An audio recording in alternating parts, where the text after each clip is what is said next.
This is the Horse Radio Network. This is episode 31 of Healthy Critters Radio on the Horse Radio Network. Healthy Critters Radio is brought to you by Biostar US. Find them online at biostarus.com. On today's show, we learn about laser therapy from Dr. Catherine Donworth. Fainting goats are our breed of the show. Critter nutrition focuses on healthy weight for horses. And in Coffee Klatch, we choose which wild birds we'd like to have as a member of the family.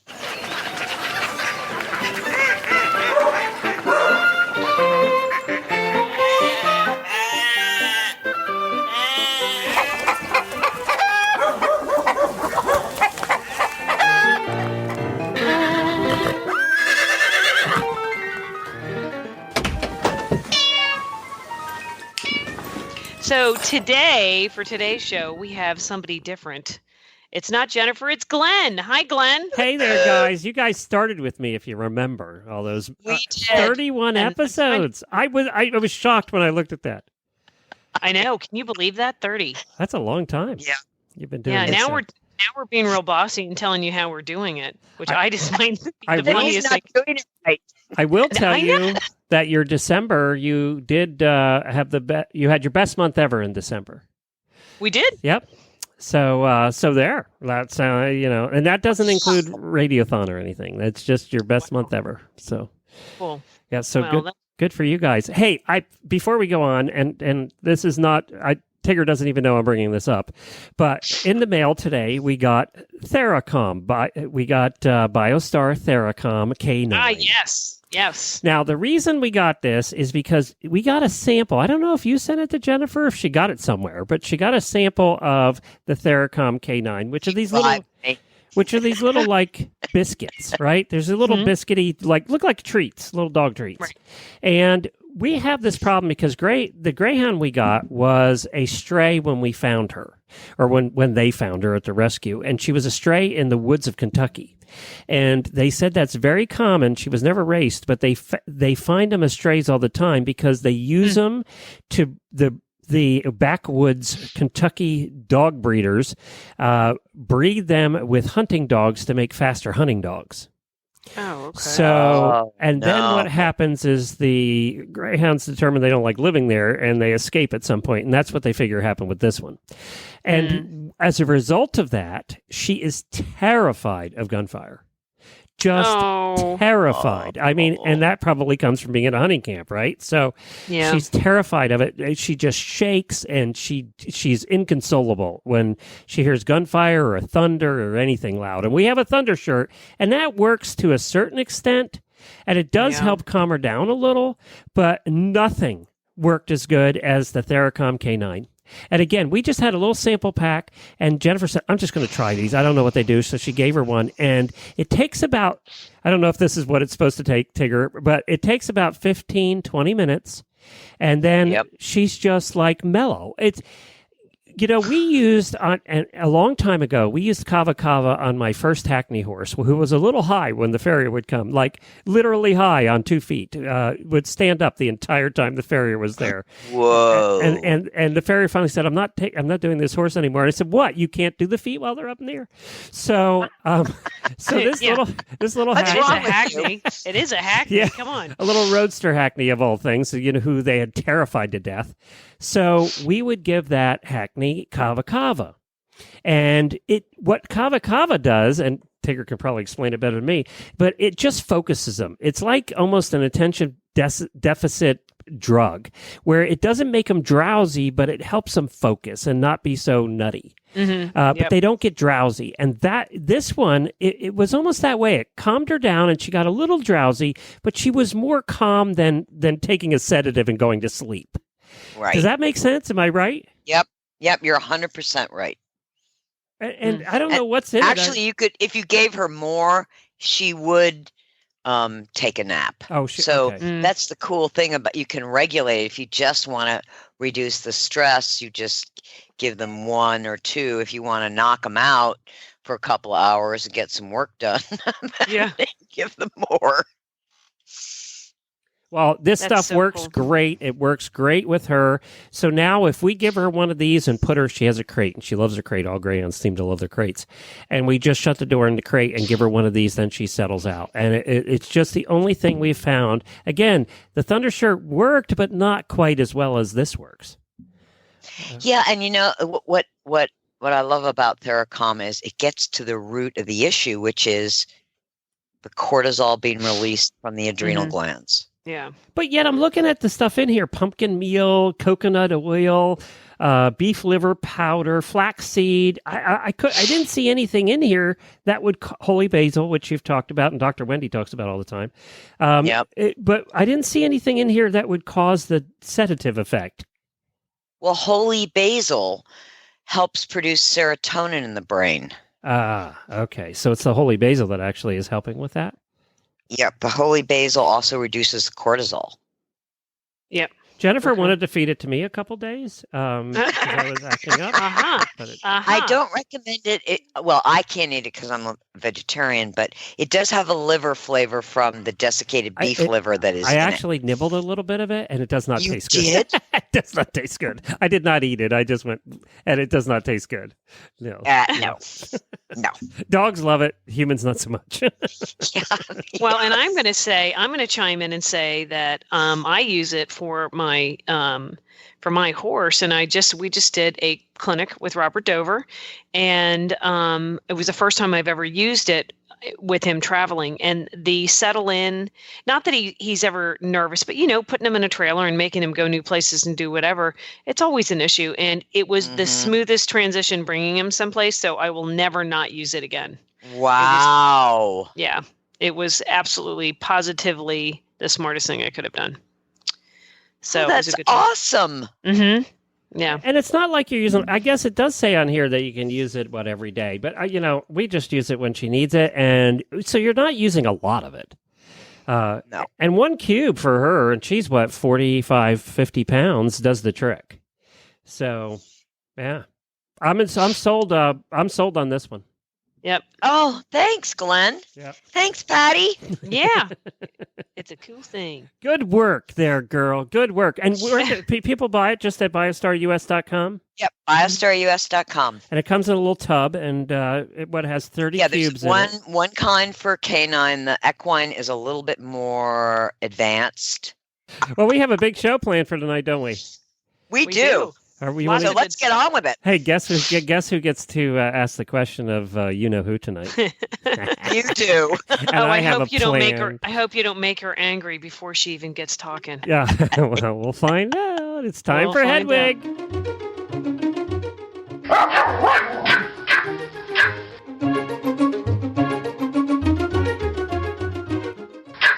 Well, it's been a long time since I spent quality time with Hedwig. Hey, Hedwig. Hello. Hedwig's mad at us. How are you? Because we made How comments may I about help her. you in some way? Hedwig's mad because we made comments about Pomeranians earlier, and Yes. it did not go well. Rude and untrue comments, unfair and rude, inaccurate and rude. Glenn's you in the have to doghouse. admit that Pomeranians do bark a lot. You bark a lot, don't you, Hedwig? I do, but my sister never does. She howls like a tiny wolf, only rarely. That is not what I heard from her caretaker that takes care of her part-time.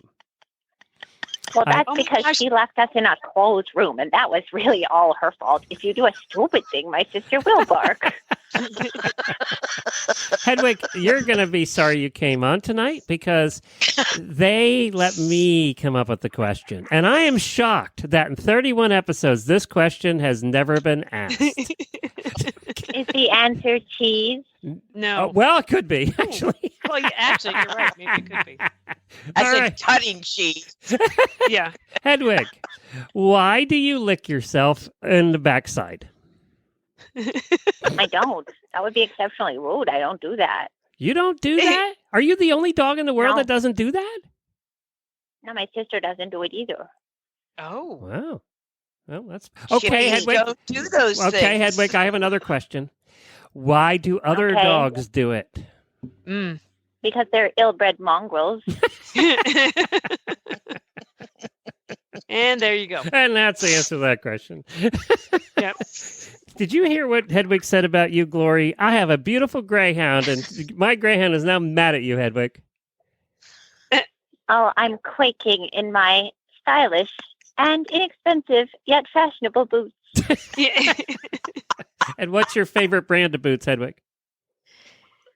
Well, I mean, when shopping for shoes, one should always go with the Jimmy Choos. The Jimmy Choos for the chippies. Naturally. They're called Chippy Chews. Sorry. I was having my own conversation over here by myself. I apologize. Hey, Hedwig, you might want to tell our listeners about your new family member.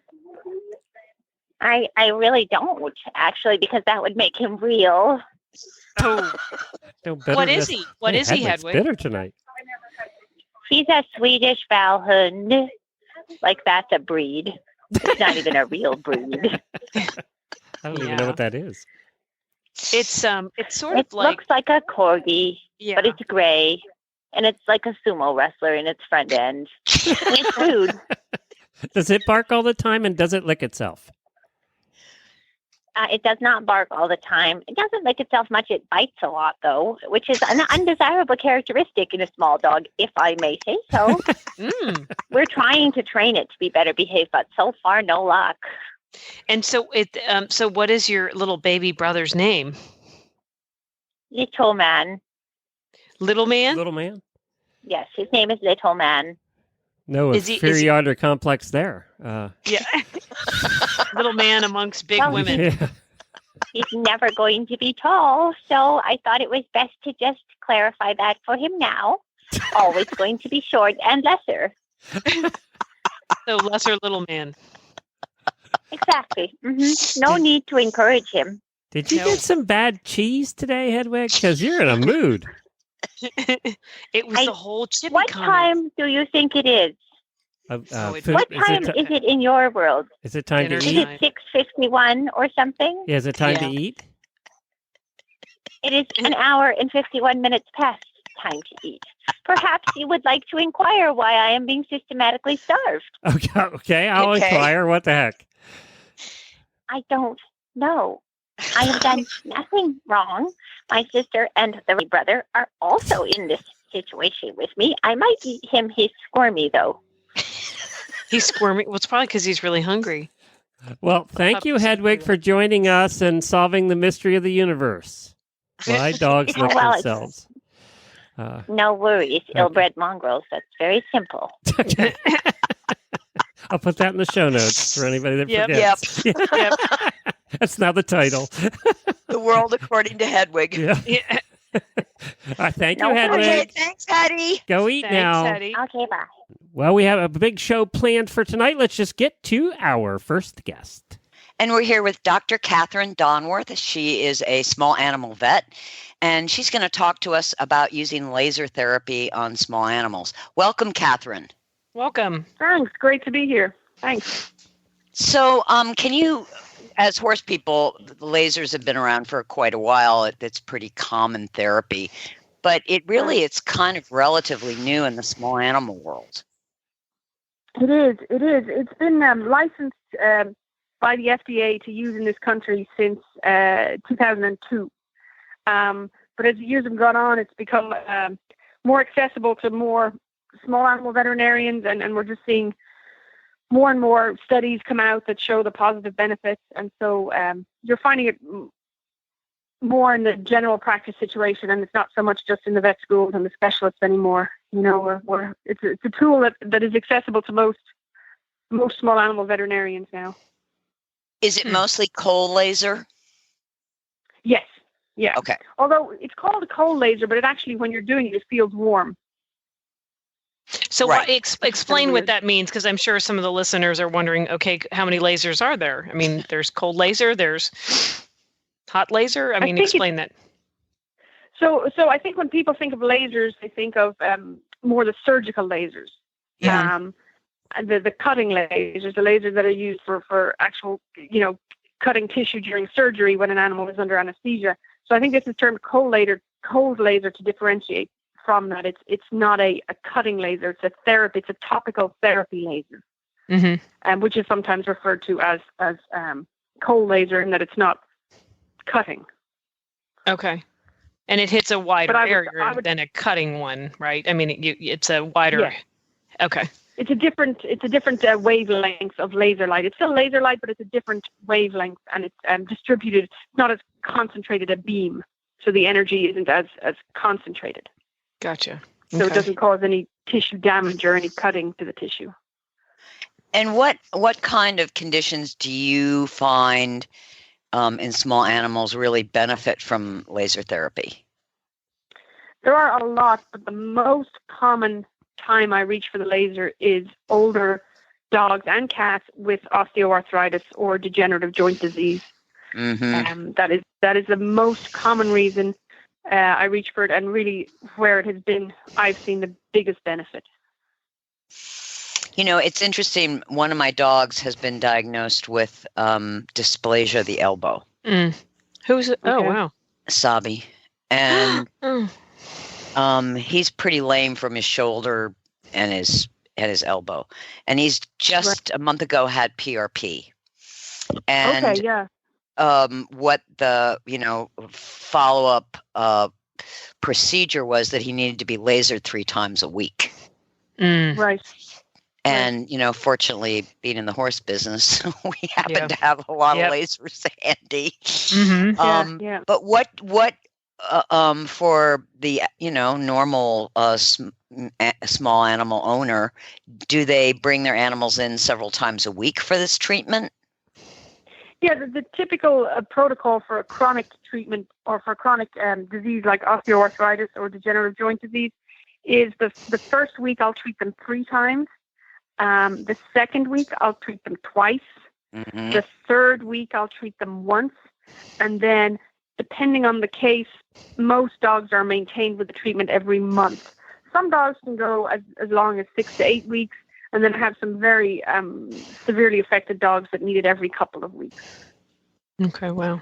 And we let the dog tell us how frequent it needs to be. I was going to ask, how do you find that you let the dog really? Wow. Yeah. How long do the treatments last? I mean, how many minutes? How long does it take? It depends on the size of the dog, but it's mostly around 3 minutes per joint. The smaller dogs, it's closer to 2 minutes. And some of the very large dogs, it can be up to 4 minutes for a hip joint, but most of them are around 3 minutes a joint. So it's not a drawn out affair. There is no sedation required. Owners can stay with the dogs. It's a very comfortable procedure for the dogs. There's no stress or pain. Minimal restraint is needed. Usually it's either myself or one of my techs go in, and you don't need someone holding or restraining the dog. They just kind of hang out where they're comfortable, and you get to the joint. And I have some older dogs that get it every month, and they come into the clinic wagging their tail, and they come in and they lay down on the exam room floor, and they go, "Okay, doc, right here. Just left hip right here. Right here." They get used to it. Sometimes the first treatment there, it's a bit of a strange feeling. It feels like, if you do it to yourself, it feels sort of like a hot stone massage, that kind of warmth, that level of warmth. And sometimes the first couple of treatments, they're a bit skeptical. The animals, they're like, I don't know, this is a weird feeling. But then usually after the first or second treatment, they're like, this is awesome. Right. So, yeah. Is there a problem with how much hair a dog has or a cat in order for the laser to actually penetrate? Sometimes, usually no. In most cases, no. And never in a cat. I saw a dog today that I did a big husky, and the undercoat is quite thick, so you just have to be careful to separate the hair with your other hand. You're holding the probe with one hand, and you just have to really separate those hair fibers to get as much skin contact as you can. And then the laser itself has different settings, whether the hair is light or dark, because the different pigment in the hair absorbs the energy differently. Where is your clinic? I'm based in Lexington, Kentucky. I have a small animal clinic, just a one vet practice, which is rare nowadays. Just a small one vet practice in Lexington, Kentucky. I think it's important that we still have small vet practices. I think these chains are very dangerous. There's and every day there's new mergers. it's concerning. It's one of the biggest changes in the industry that's affecting little guys like me, and it is definitely a concerning thing out there. So how did you get into this? The laser? Yes. Well, I'll tell you a story if you want, if you have if you have the time. So, I've seen things come and go in the vet business. And, you always go to these trade shows, or these CE meetings, continuing education meetings, and they have the trade show, and you wander past, and all these gadgets and hoo-has, and you think, oh God, okay, here's another one, another person trying to get my money. Here we go again. Some sort of fad that's gonna fade. But the more I read about the laser, and it's been used in Europe for quite a while before it came over here, I was getting interested, and so I had the rep come from the K Laser company, and he came.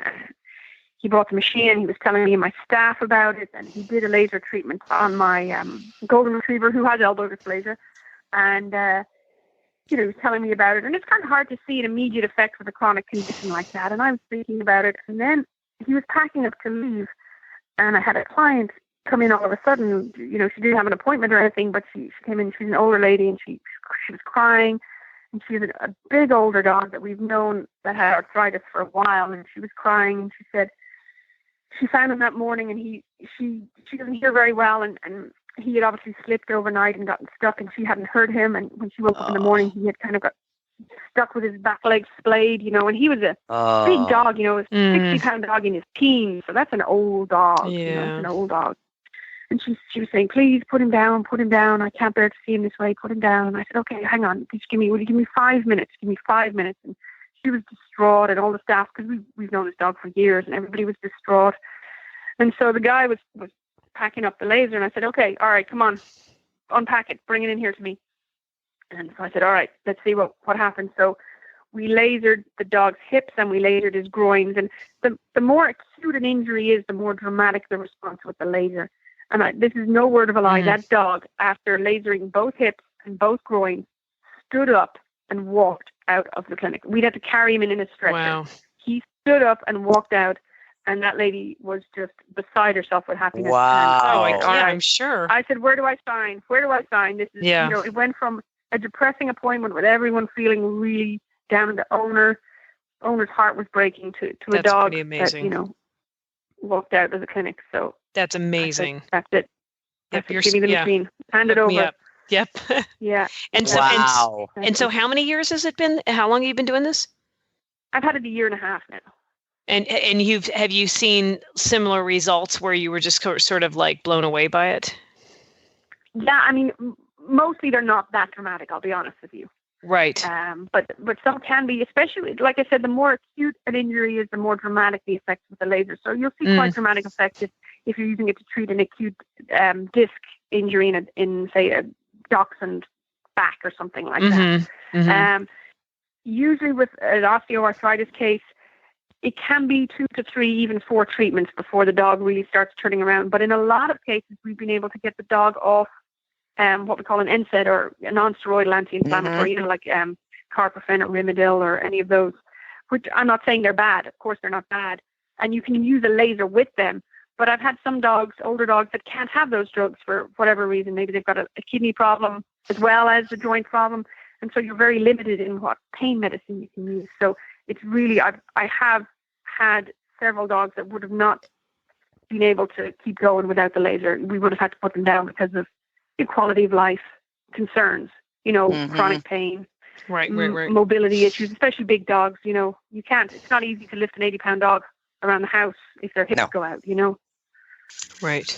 So, right. Yeah. Do you do any other kind of supportive, holistic, do you use a laser acupuncture points, or? You can. I personally don't. There's a vet who works with me who does acupuncture, so we can sometimes that's great. Use both together. And then it also, like I said, using the laser doesn't mean you can't do anything else. It works great with anything else. So usually I'll have a dog, if we're newly diagnosed with arthritis, we'll start them off with the laser and some NSAIDs or some, anti-inflammatory pain medicine And most of the time using a laser, they're only on that NSAID for a very short period of time, just to get them over the hump. That's and wonderful. I have a 15-year-old dog here. My own dog. She's a terrier mix, and she has horrible arthritis in her front legs. She looks like Charlie Chaplin in front. She's some sort of cross between I don't even know what she is. But I've been able to maintain her on just the laser and managed to get her off her anti-inflammatory that she was taking awesome. daily. Yeah.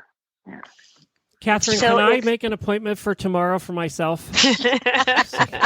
I got all those problems. So. Oh, stop! I have owners. You walk like Charlie Chaplin? I do. I walk like Charlie Chaplin. Owners will ask me that once they see the results in the dog. They ask me all the time. Hey doc, can you just put on my knee here for a while? Of course I can't. But you can find some human providers here in Lexington anyway that do it. So. And if our listeners in Kentucky, particularly in Lexington, want to get in touch with you, you have a website, www.amcromani.com. Yeah, AMC for Animal Medical Center, AMC Romany, and that's the name of the road we're on, Romany. AMCRomany.com. I know it's kind of awkward. Well, thank you very much, Catherine. Thank you. That was so interesting. It's really interesting because the application is a little different in equine than it is in canine and feline. Yeah, and the laser works for, a lot of other things, not just arthritis. It's very good for skin wounds. I was going to say wounds. Burns, bites, cat bite abscesses, and even really? Bone healing. So I'll use it on something that has a broken bone. It'll really get those new bone cells up and moving, and bone healing way ahead of schedule. Yeah. Oh, that's very cool. And we use it for ear infections, and I'll use it post-op. If I've taken teeth out, I'll use it on the gums right after, or I'll use it after a stay, just over the incision, just to really get that skin healing. Oh, lots of that's very cool. Yeah, that's really cool. Well, great information. It's a whole new way of looking at healing. It's kind of harnessing what the body can do, and just putting it in high gear rather than just throwing medicines at it all the time. Right. Yeah, here. We love to hear that. Me too. Yeah. Well, Catherine, thanks so much for coming on Healthy Critters. And we'll have your information up on our Healthy Critters website so you can contact Catherine personally. Or I should say directly. Thank you. And now it's time for the breed of the show. So we are at the breed of the show segment, and this time I decided to do something a little bit different, and I wanted to do goats. And Tigger. Hey, that was good. Thank you. Well, if you can do that and faint, then we can discuss the breed. So as I shared with you earlier, she hasn't Tigger, had enough to drink yet. Yeah, that's right. So, guys, I don't know if you've ever watched a video on a fainting goat, and this is definitely something we have to put up on our Facebook page because it really is. It's such amazing. An interesting thing. So they're called fainting goats or Tennessee fainting goat. Some people call them wooden leg, scare goat. I think there's all these bizarre names, but basically they are a myotonic goat or a myotonic. I'm not going to say this right. Congensia, which basically is a congenital thing that happens in their brain that when they are startled for a brief second, they appear to faint. And if the listeners decide to investigate this, look at a video because it's very interesting. And basically, and it's only for a few seconds, and they don't lose consciousness because this was all the information I really just wish I could have spent more time with this because I really find this so fascinating. But what happens is, like when we have adrenaline go through our body and we're scared and we have that moment of sort of tensing our muscles, their entire body stiffens briefly and they fall to the ground. And then a couple seconds later, and I think it can almost last maybe up to 45 seconds, and then they're up and going again. And I mean, I heard about them years ago, but I find this just such an interesting thing. But there are a lot of breeders that are breeding these goats for many different reasons. One, because they make it an incredibly adorable pet, and they're just kind of a good party thing. You bring your goat into the party. Come on out and watch my goats faint. Yeah, and they're really adorable. So let's see. So they basically, I wanted to find out like the history as much as I could find out. And there really wasn't so much about the history and how this happened. I couldn't really find out, where it originated, where these first goats came about. But I got back to in 1880, a man by the name of John Tinsley from Nova Scotia moved to central Tennessee, and he had approximately 4 of these goats. And over the years, he was breeding them, and some of the goats would get loose, and then they would go breed with other goats. And anyway, they became more of a popular thing. At some point, they ended up eventually making it to Texas, and I did not know this. But there's a lot of apparently big breeders here in Texas. And here they use them for meat. Apparently they're a very muscular breed and produce a lot of good meat, which I wasn't my favorite thing about this because they're so flinking cute. But that is, one of the things when you start to look into goats. This was my first time doing a goat breed, and they always ask about the meat, and that's apparently a big thing. They come in varieties of colors. There wasn't like any specific one color. They come in short hair, long hair. They all faint the same. So it's obviously it's a release of adrenaline. So one of the breeders that I looked into said that during breeding season it's pretty funny because you'll see the bucks out there and they'll just all of a sudden be on the ground and just like a male goat, but and they're up pretty quickly. So a couple. Hey! I heard that.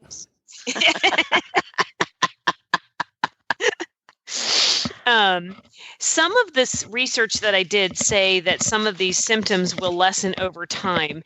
I only saw that in one or two different locations, but it wasn't a prevalent thing.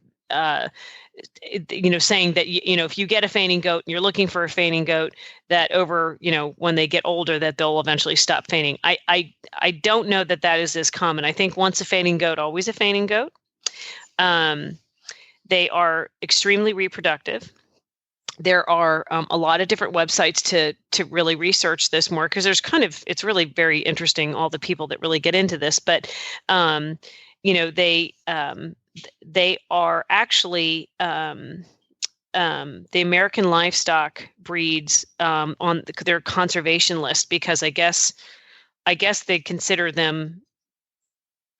They're a very rare breed. I didn't get the impression that they were scarce. I get the impression there were actually quite a few breeders. I didn't really quite understand. Because they're eating them. No wonder they're endangered. Well, they said they were rare. They didn't say they were scarce. Well, here's the thing. In Florida, they're not eating them, from what I could tell. In Texas, they're eating them. So we're going to leave that alone. I have a goat story. My brother-in-law, Jennifer's brother, it was a Green Beret for 25 years, and went over to Iraq and Iran several times. He was there for the first Iraq War. They were one of the first ones to go into the country and liberate that during the first George Bush.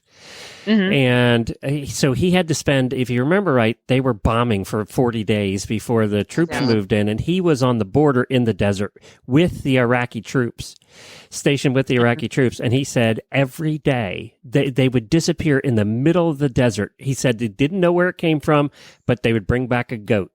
And that's what they ate every night. He said he had no idea where these goats came from. And of course, they do the whole big bowl in the middle thing, and you just grab. And he to this day, he can't even look at goats in a field. He can't even look at goats. That is so funny. He will never eat goat again, and said that he will never look at a goat again. It just terrifies him. Well, yeah. One of my clients has regular goats, not fainting goats, and they had a bunch of babies last year, and they were very cute and whatever. And the goats that they had this season are literally the cutest things I have ever seen. They are just the most joyful creatures. Now, with fainting goats, if they're running around being joyful, they can fall over. I mean, there's that, and that was a little hard because if you look this up and want to watch some of these videos, you'll see a bunch of the babies. If a loud noise happens, bam, they're gone. They're like down and rolling around. That's a little hard to take, but they make great pets, and they're kind of adorable. So I really want a fainting goat. That's my new thing. It's going to be goats. Goats can be so naughty, though. They can be Goats are really naughty. Yeah, you got to be ready for a goat. But you've got a herding dog, so you're okay. Yeah, you can add a fainting goat. Right. And I mean, every morning, the first place that I go to teach, they have all these baby goats. So he's sitting there and he's watching them. So I think that he's going to have his goat on, and he's going to know what to do when I get a fainting goat. Boy, I hope Peter doesn't listen to this.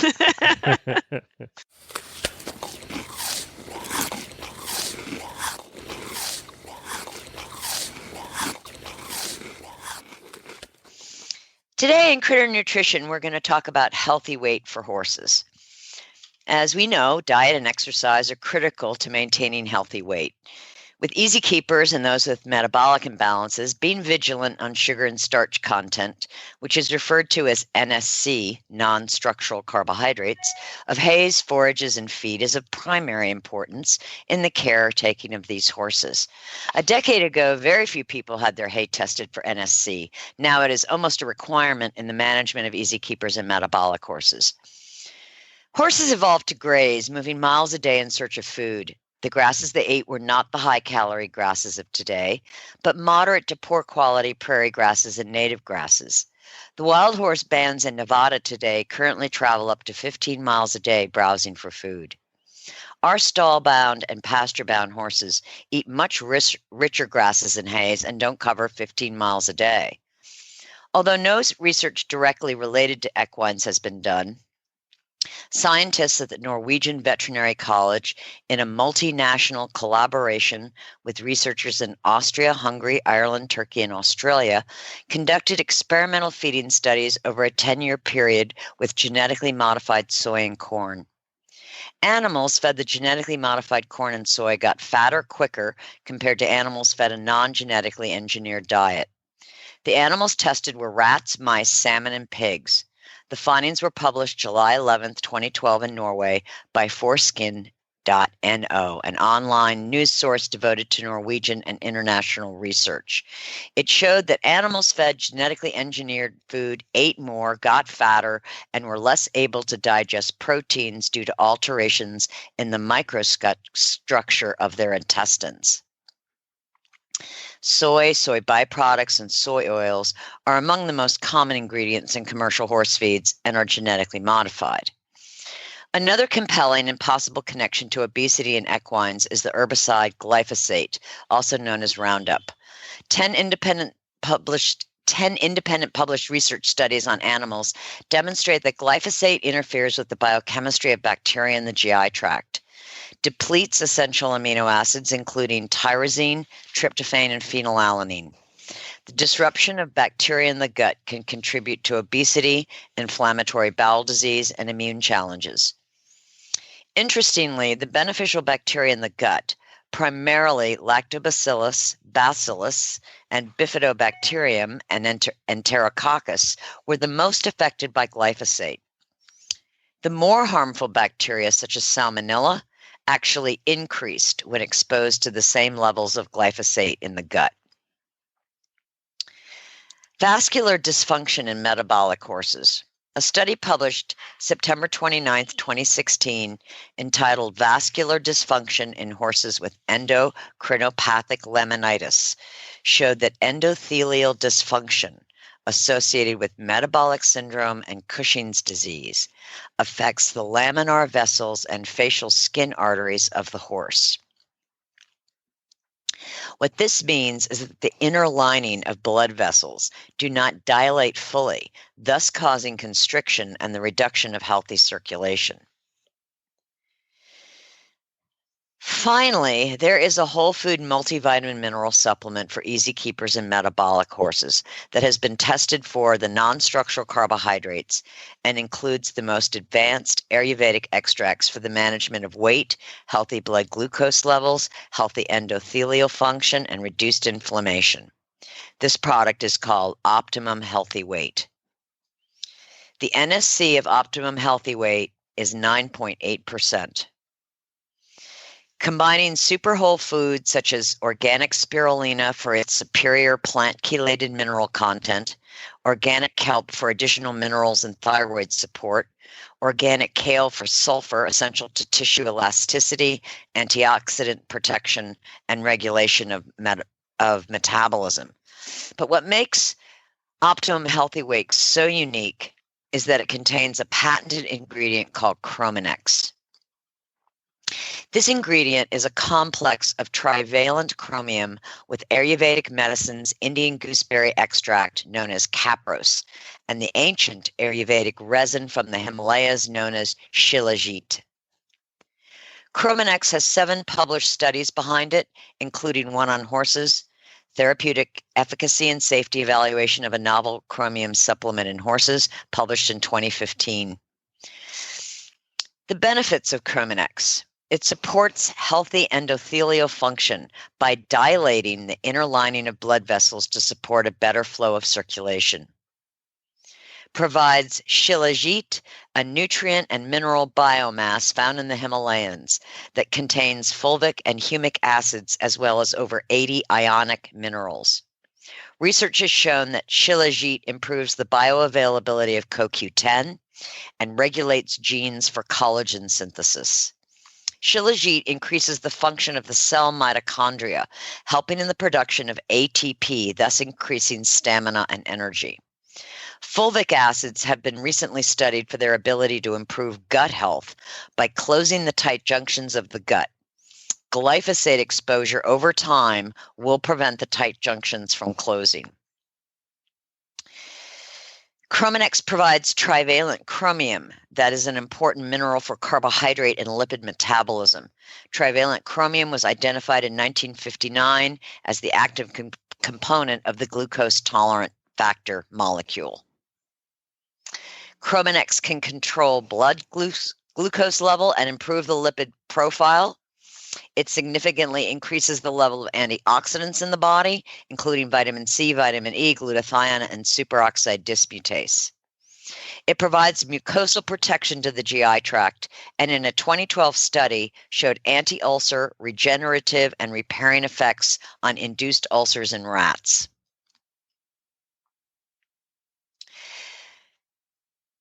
Biostar's Optimum Healthy Weight also includes almond powder, which is the richest source of vitamin E, organic yeast flakes, which provide the B complex, and an herbal support from astragalus root.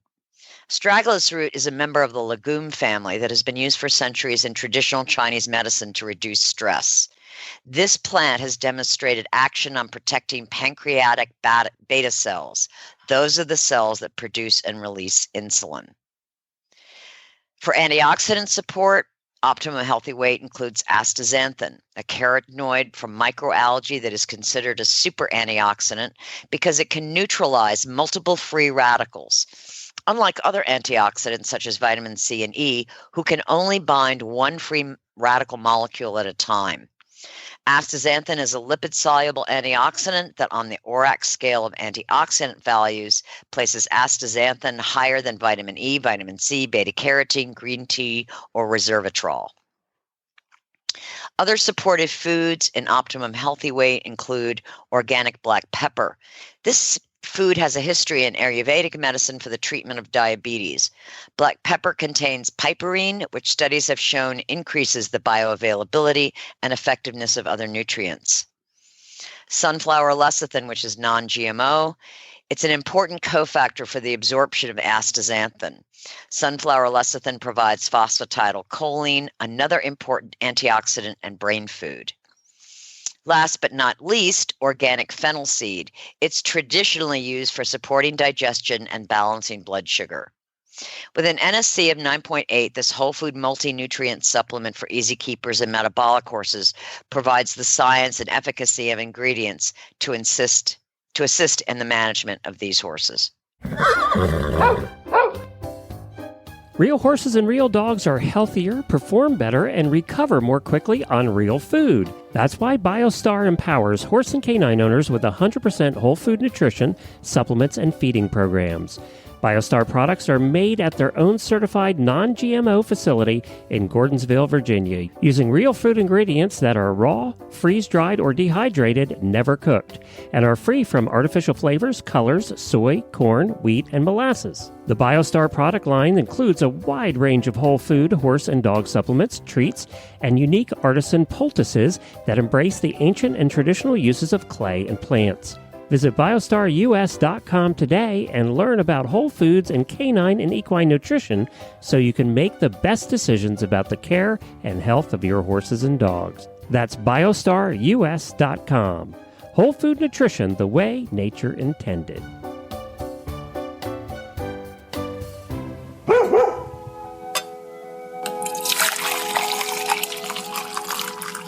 So we're in Coffee Klatch, and we've come up with a very interesting topic to discuss, which is which wild species of birds we would like to have as family members.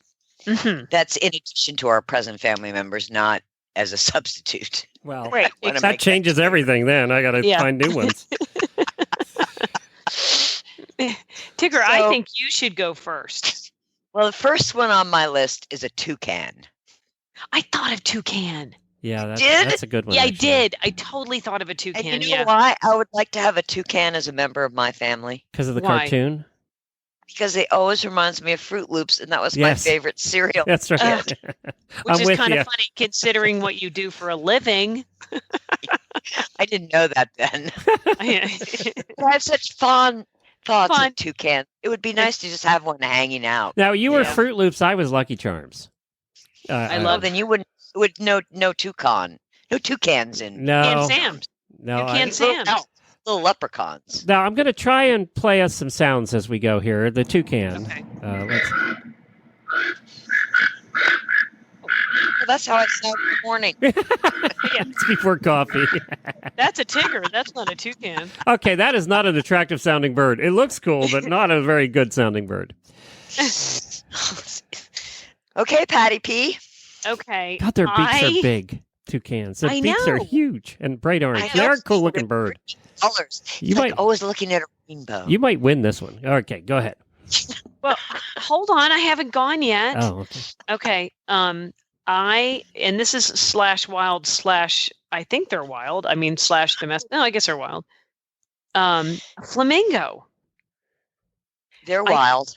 Yeah, I think that the way they Although I've never ever seen them at Disney and a park. When I said that, I was like, of course they're wild. I mean, but you're always just seeing them in a park. Yeah. But I think flamingos are just the coolest, most elegant, awkward.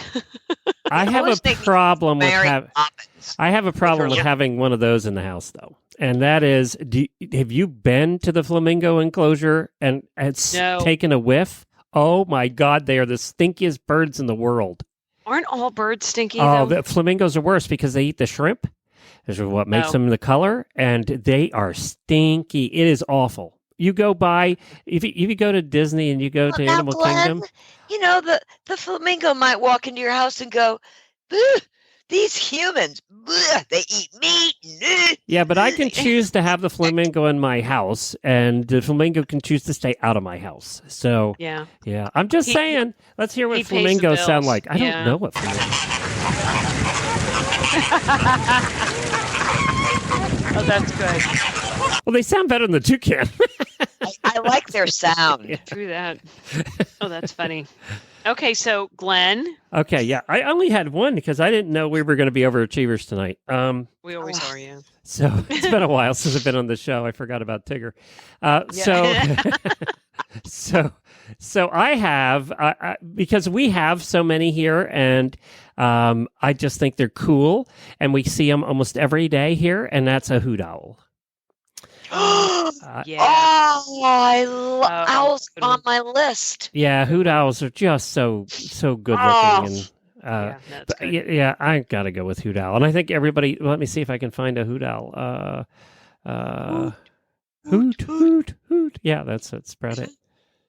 Now we have a kind of owl in Virginia whose name is escaping me at the moment, but his sound is "Who cooks for you?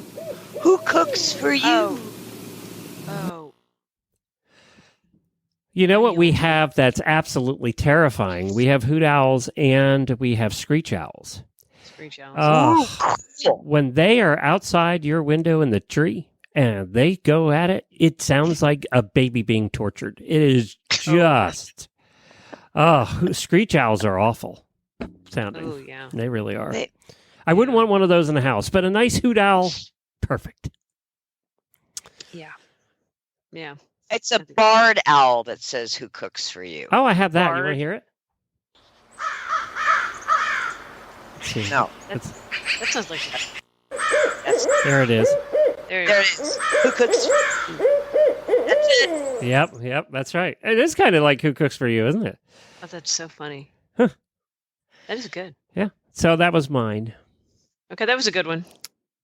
That's a So good one. my second one is a penguin. Who wouldn't love a penguin? Again with the smelly bird. Oh, for goodness sakes, Glenn! Yeah. Just saying. It's going to be living in my house. Sam, I want him smelling better than the relatives. So. I don't know. The smell isn't such a big deal to me. It is to me. Because I think I'd let them in the backyard, like kind of an extension of the house. In my bathtub.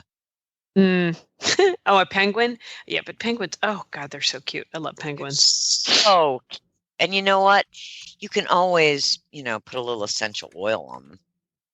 Yeah. I don't think anything is going to get rid of some of that stank. I know sometimes my dogs smell bad, and there's nothing I can do, even with that. Yeah, like when they get skunked. Yeah. Ooh, Oh, nothing worse than that. nothing worse. True that. Okay, What else so do you have, CP? the other one I have, it was kind of an odd one because I just find them fascinating, is pelicans. What an interesting choice. I just think they're fascinating. They're just fascinating. We have a lot of them down here on the coast, and it is fun to watch them. They are. They're just Yeah. amazing. Yeah. I just think they're amazing. And they fly without ever flapping their wings. I know. Yeah, They it's just just- cruise. Yeah. They are yeah, they're cool. just. They're I cool. love that they can go down and just open up their mouth and I just love that. scoop up Yeah, stuff. and they can just have lunch sitting there for as long And as they look want. old, like they're really wise when they're sitting Yeah. on a post or something. And it's Yeah. fun to Think, watch oh my them dive in the stage. ocean. And Mm. when they're feeding, it's fun to see them do that. It's cool. I think it's cool that they can get that big, stretch out that big, and then it goes back to nothing. I think that's amazing. I don't know what those. I guess they're pouches, right? Yeah, I'm Yeah. not. I would never pick a stork because we don't have kids, and I really don't want any. So there's that. Just saying. Yeah, storks never appealed much to me. I think storks are cool. If I had to pick another one, you know what I would pick? I What? gotta find a pelican sound. I'm trying to find pelicans here. Is a bird of Yeah. paradise.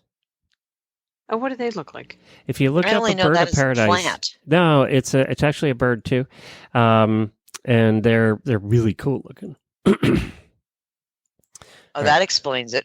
Oh, they are cool looking. I just looked that up. That is. Oh, Yeah. they are cool looking. Yeah, Wow. they're up there with the toucan and cool looking. Yeah. Yeah. Pelican sounds here. I got that. Oh, Okay. Well, that Sounds like That's somebody a- farting. that's unusually disturbing. yeah. I isn't don't it? think you want that in the house. Yeah. That's disturbing. Oh, bird of paradise is cool. Yeah, I know. They're pretty cool. Let's look that up. All right, let me see. I got another pelican sounds. Let's see if it's the same thing. That would work in your house, Patty. Yeah, that would. It That's just sounds right like in. Ray. It just sounds like Ray and Hannah. Oh, that's funny. I'm going to see if a bird of paradise has a call. Let's see if that's. a thing. Sound. There's not a lot of bird of paradise calls. I was going to say. Oh, here we go. In the tropical forest. Oh, that's the whole thing. I don't have just a bird of paradise. I don't want the whole description. I just want the call. All right, I don't have a bird of paradise, but they are cool looking. All right, Tiggs, what's your other one? Glenn already mentioned it, an owl. Oh. Because we have good taste. Yeah. Yeah. Did you have another one, Patty? I do. A hawk. I've always thought hawks were fascinating. Yeah, they are cool. We have a bunch of those too. That we each picked a raptor. I mean, owls are raptors and hawks are raptors. I think I found the bird of paradise sound. Did you? I wonder what that sounds like. Okay. Yeah, we have hawks in the trees here. Did you hear that? We have it here. A hawk. Can't hear it. You have a hawk Patty. there? We can't hear it. Yeah, right here in Wellington. Oh my gosh, there's hawks all over here. They're fun to watch. And, they're pretty brave. Oh, you can get really close to them. They're sitting on the fence and you can be right up to them before they take off. Yeah. And they're big. When they spread their wings, you're like, whoa, you're a seriously big bird. And when they get into battles, if another hawk comes into the area, then that's fun to hear too. The battle's going on. Yeah. Well, that's good. Now we're all fully loaded. We can get rid of the relatives and bring in the birds. Except not for Glenn. He needs lots of essential oils on his birds. Yeah, that's right. Apparently. I want stinky birds. I want non-stinky birds. Thanks for listening, everyone, and thanks to our sponsor, Biostar US. You can find them online at biostarus.com. Get the Horse Radio Network phone app on iOS or Android by searching for Horse Radio Network in the App Store. It's free and easy to use. For details about today's show, go to healthycrittersradio.com, where you can find links, photos, and more information about our guests. As always, we love your feedback. Please follow us on Facebook under Healthy Critters Radio. Be sure to visit all the great shows on Horse Radio Network at horseradionetwork.com. Love your dog. Hug your horse. Feed your chickens. Clean your litter box. Dance with your goat. Slither with your snakes. Howl with the moon. Hang with your hamster. Party with your parrot. Waddle with your walrus. Outwit your otter. Cuddle your cows. Rap with your raptor. Go chipping with your chipmunks. And forgive your fox. While hedging with your hog. We also recommend that you rack with your raccoon. And gyrate with your giraffe. Meditate with a meerkat. Uber with your orangutan. Facebook with your flamingo. Ponder with your panda. Walk with your Wookiee. Yawn with your yak. Twitter with your toucan. Go raining with your reindeer.